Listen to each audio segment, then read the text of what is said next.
Hola, soc el Daniel Isern, soc formador i expert en temes tecnològics. Treballo també com a Project Manager en una empresa tecnològica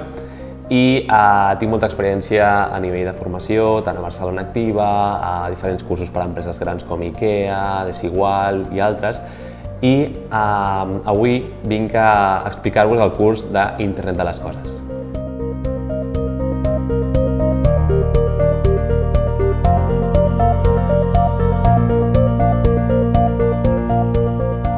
En aquest curs aprendrem a veure com està l'estat del sector de l'IoT, de l'Internet de les Coses,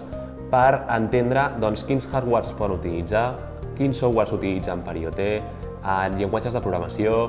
què es pot fer a connectar els nostres dispositius al nostre llar i també en les empreses. Un exemple, per exemple, d'Internet de les Coses és aconseguir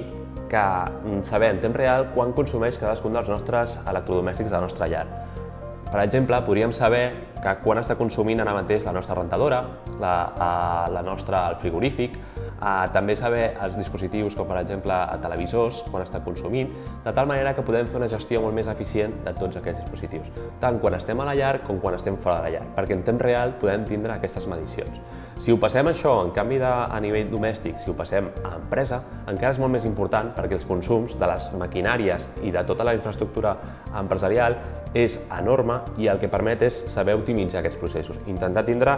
màquines més eficients, saber quan consumeix cadascun d'aquests dispositius, saber si són necessaris que tota l'estona del procés de producció estiguin connectats o no. Un altre exemple seria el tema del rec automàtic a la nostra llar. Per exemple, imagineu-vos que tenim unes plantes i que nosaltres ens anem de viatge, imagineu-vos a Japó, per exemple, que està bastant lluny, i que necessitem saber que aquestes plantes estaran ben cuidades i que de manera automàtica hi haurà un rec que, depenent de la humitat, d'un sensor d'humitat, perquè tot l'IoT es basa en sensors, sabrem si està amb necessitat d'aigua o no. Imagineu-vos que ens anem de viatge i necessitem tindre la seguretat que no ens ocuparan la nostra llar. Avui dia aquest tema és molt important i el que podem fer és, amb càmeres de videovigilància, podem posar una càmera tant a l'entrada del nostre pis, de tal manera que quan hi hagi un sensor de moviment, quan hi hagi moviment, ens enviï una notificació al nostre telèfon mòbil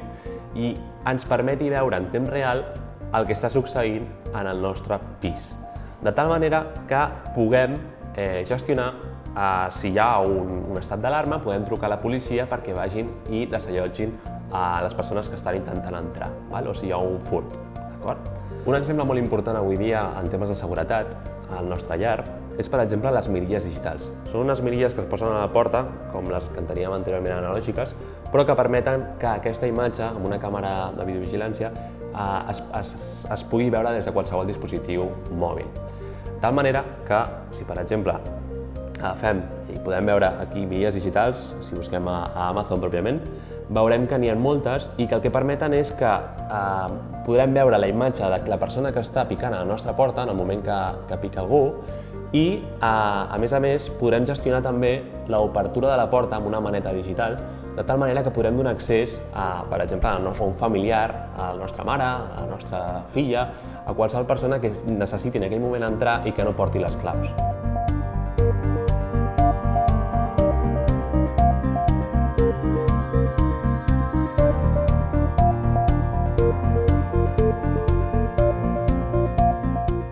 Cada cop més el mercat demanda perfils de desenvolupadors de software per IoT,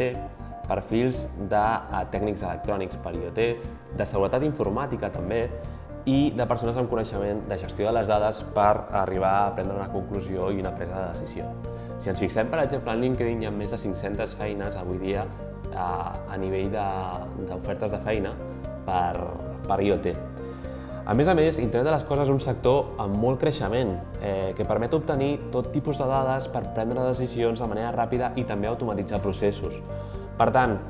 et convido a que no et quedis enrere, a que t'apuntis al curs d'Internet de les Coses a la Fundació Paco Puerto i que comencis amb un nou sector.